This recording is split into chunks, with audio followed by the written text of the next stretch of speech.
Hello students, आइए आज हम लोग पढ़ते हैं कैदी और कोकिला कविता जो माखनलाल चतुर्वेदी जी द्वारा रचित है। कवि माखनलाल चतुर्वेदी द्वारा रचित यह अत्यंत प्रसिद्ध और लोकप्रिय कविता है। यह कविता उस समय की है जिन दिनों स्वतंत्रता आंदोलन चल रहा था और स्वतंत्रता आंदोलन में भाग लेने के कारण कवि को अनेक बार जेल यात्राएं करनी पड़ी। वह कैदियों के साथ होने वाले अमानवीय व्यवहार तथा उनकी यातनाओं से भली भांति परिचित है। ऐसी ही स्थिति में जेल में उदास तथा एकाकी अवस्था में आधी रात्रि के समय कोयल को अपने मन का दुख और असंतोष बताते हुए उसे मुक्ति का गीत सुनाने के लिए कवि कहते हैं, जिससे लोगों में अपनी मातृभूमि को मुक्त कराने की प्रबल भावना पैदा हो सके। आइए अब पढ़ते हैं। क्या गाती हो। देखिए, यह कविता प्रश्न शैली में लिखी गई है। यहाँ जो कवि है वह जेल में बंद है और रात के समय में अंधकार है और उसे कहीं से कोयल के कूकने की आवाज सुनाई देती है। कवि स्वतंत्रता के लिए संघर्ष करने के कारण ही अंग्रेजों के कारावास में कैद है और एक रात उसे कोयल की कूक सुनाई पड़ती है, जबकि अक्सर ऐसा देखा जाता है कि कोयल रात में नहीं कूकती। कवि उसकी इस कूक पर कहता है कि हे कोयल, तुम कहो तो सही कि तुम क्या गाती हो, क्या गाती हो, क्यों रह रह जाती हो। कोकिल बोलो तो क्या लाती हो, संदेशा किसका है, कोकिल बोलो तो। कवि कहता है कि तुम कहो तो सही कि तुम क्या गाती हो और फिर बार बार तुम क्यों चुप रह जाती हो। तुम हम क्रांतिकारियों के लिए, यहाँ पर कवि साधारण कैदी नहीं है बल्कि वह क्रांतिकारी है और वह अपने देश को स्वतंत्र कराने के लिए ही जेल में बंद है। तो वह कहता है कि तुम हम क्रांतिकारियों के लिए क्या संदेश लाई हो और वह संदेश जो तुम लाई हो वह किसका संदेश है और किसकी ओर से यह संदेश तुम हमारे लिए लाई हो। ऊंची काली दीवारों के घेरे में, डाकू चोरों बटमारों के डेरे में, जीने को देते नहीं पेट भर खाना, मरने भी देते नहीं तड़प रह जाना। बटमार क्या होते हैं?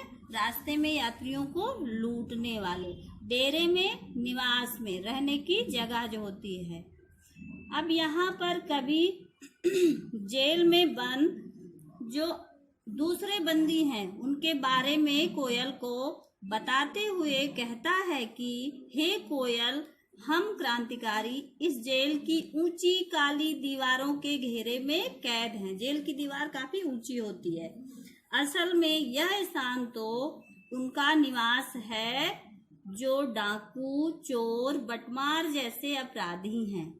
अब यहाँ स्थिति बता रहा है कवि कि किस तरह से स्वतंत्रता संग्राम में भाग लेने वाले लोगों को चोर डाकुओं के साथ जेल में रखा गया।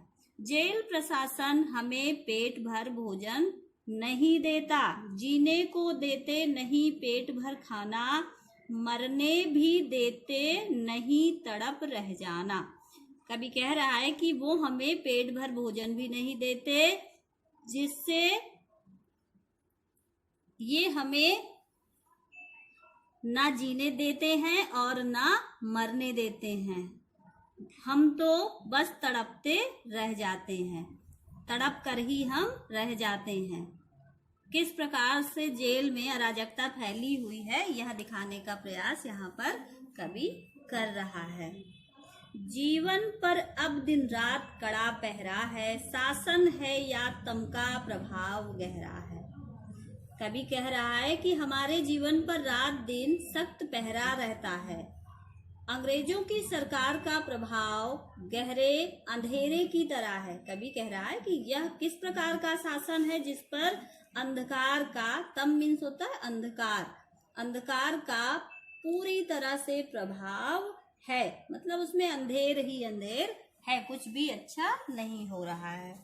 हिमकर निराश कर चला रात भी काली, इस समय कालिमा मई जगी क्यों आली। हिमकर मीन्स होता है चंद्रमा, कालिमा मई अंधेरी, आली मीन्स सखी। अब फिर कवि कोयल से प्रश्न करता है कि हे कोयल, ये आधी रात का समय हो गया है, हिमकर भी निराश होकर चला गया है। हिमकर मीन्स चंद्रमा, चंद्रमा भी निराश होकर चला गया है और रात कैसी है, अंधकार से परिपूर्ण है। अब यहाँ पर कवि कहना चाहता है कि हम निराश होकर काली रात में जी रहे हैं, ऐसे में हे काली कोयल तुम क्यों जग रही हो, क्यों हूक पड़ी वेदना बोझ वाली सी, कोकिल बोलो तो क्या लूटा। हूक पड़ी, चीख पड़ी, वेदना मीन्स होता है पीड़ा, दुख। कवि कोयल से पूछता है कि हे कोयल, इस कालिमामयी अंधेरी रात में, कालिमामयी मीन्स अंधेरी से भरी हुई रात में, जब पूरा विश्व गहरी नींद में सो रहा है, भारी बोझ वाली वेदना के समान तुम क्यों हूक पड़ी हो, क्या लूटा मृदुल वैभव की रखवाली सी, कोकिल बोलो तो क्या हुई बावली अर्धरात्रि को चीखी, कोकिल बोलो तो। अब यहाँ पर कवि कोयल से कहता है तुम मृदुल वैभव की रखवाली करती सी, कूकी हो तो बताओ असल में उस खजाने में से क्या लुट गया कि तुम्हें आधी रात को चीखना पड़ा। मृदुल मीन्स मधुर, वैभव धन दौलत, बावली मीन्स पागल, कहीं तुम पागल तो नहीं हो गई, किस दावा नल की ज्वालाएं हैं दिखी, कोकिल बोलो तो।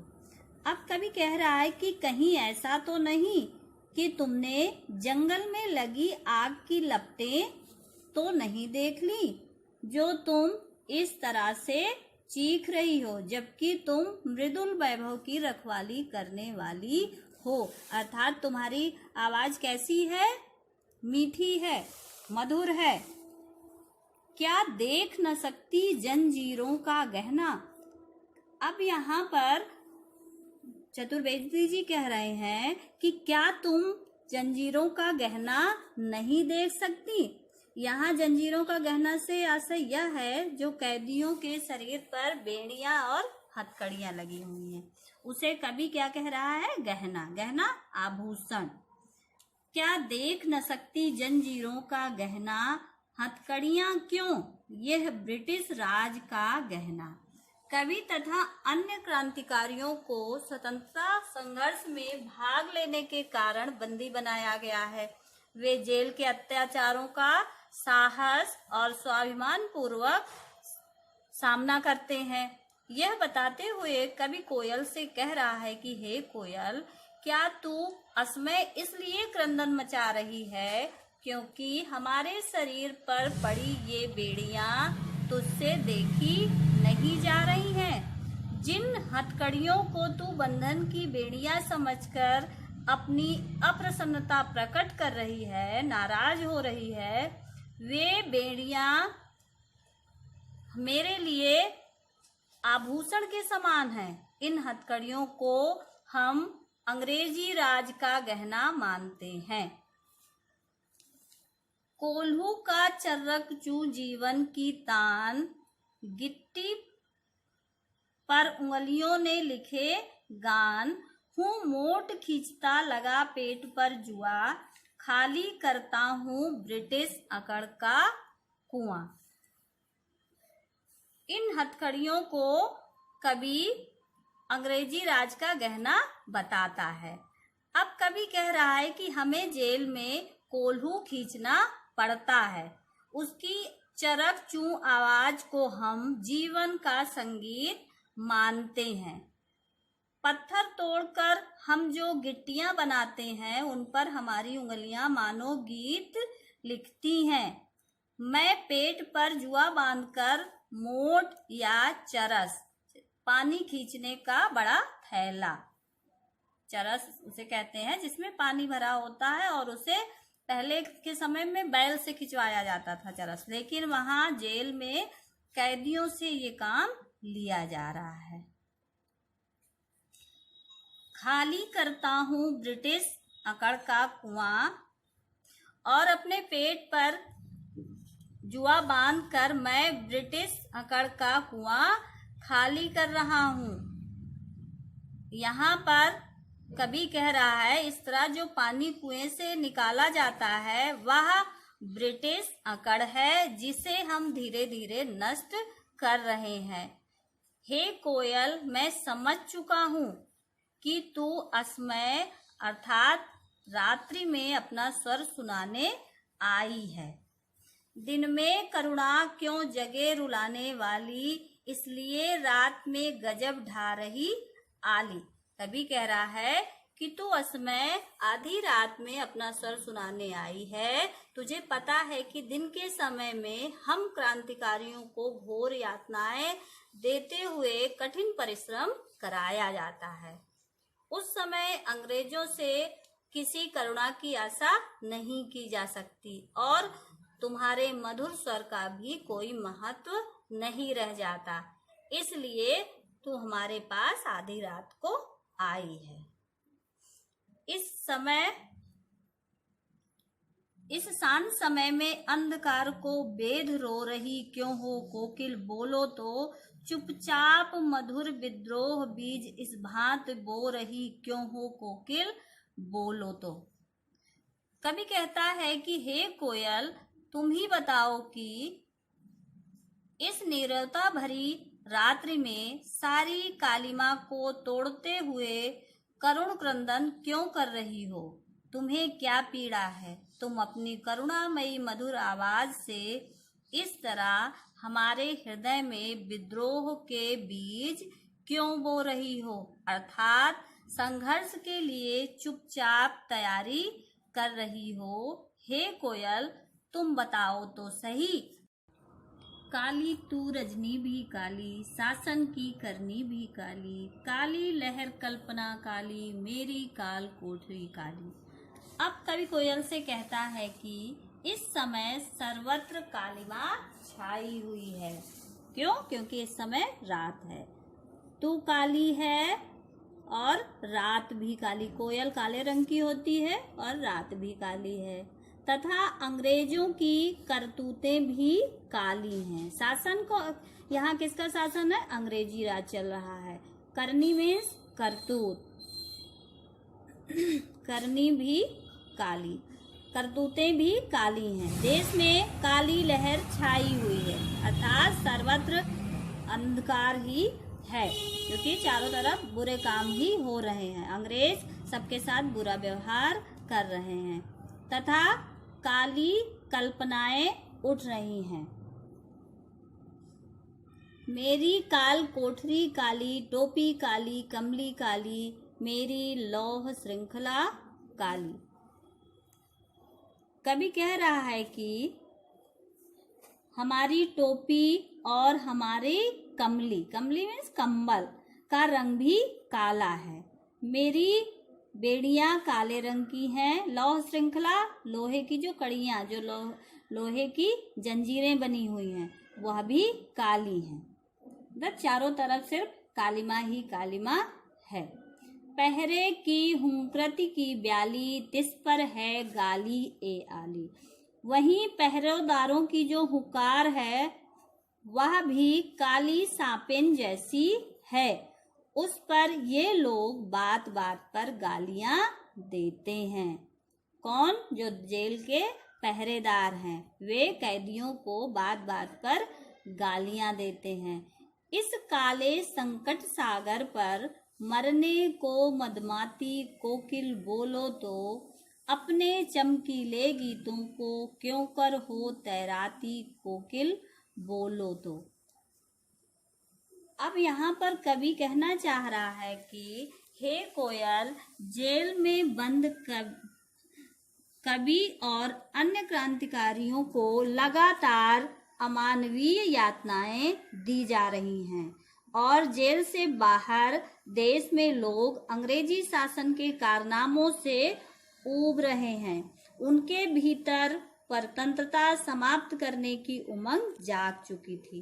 पूरे देश में क्रांति की आग दावानल की भांति फैल रही थी और अंग्रेजी सरकार इस क्रांति को दबाने का असफल प्रयास कर रही थी।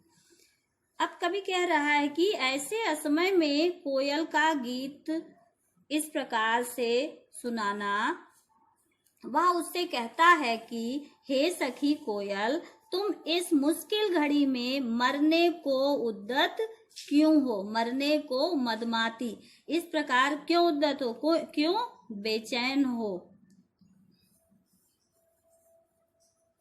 तुम यहाँ मस्ती में भरकर हम क्रांतिकारी कैदियों को गीत अवश्य सुना रही हो, पर तुम पर भी तो मौत का खतरा मंडरा रहा है।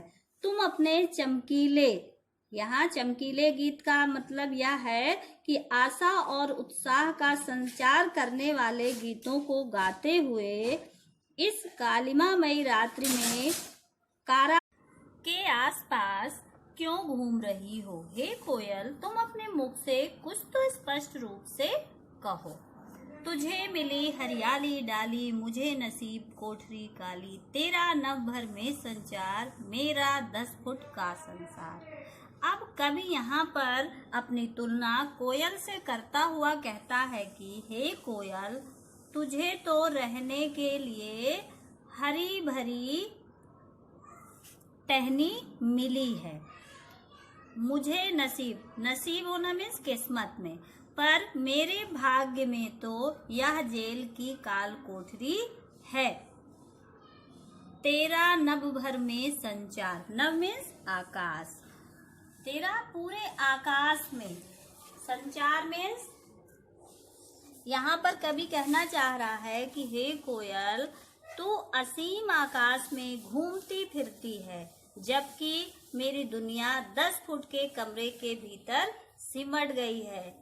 तेरे गीत कहाँ में वाह, रोना भी है मुझे गुनाह, देख विषमता तेरी मेरी, बजा रही तिस पर रणभेरी। कवि कह रहा है कि हे कोयल, देख तुझमें और मुझमें कितना अंतर है। मेरी दुनिया 10 फुट के कमरे के भीतर सिमट गई है और तेरा पूरे नभ में संचार है, तू पूरे नभ में जहाँ चाहे वहाँ जा सकती है उड़कर। तेरे गीत सुनकर लोग वाह वाह करते हैं और मेरे लिए तो रोना भी गुनाह है, पाप है।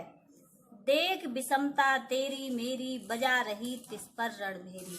कवि कहता है कि हे कोयल, देख तुझमें और मुझमें इतनी विषमता है, इसे देखकर भी तुम युद्ध की भेरी बजा रही हो, रणभेरी युद्ध की भेरी बजा रही हो, अर्थात तुम भी लोगों की परतंत्रता से दुखी हो और उन्हें मुक्ति पाने को प्रोत्साहित करने के लिए तुम रणभेरी बजा रही हो, लेकिन तुम में और मुझ में बहुत विषमता है, तुम्हारी मेरी कोई बराबरी नहीं है।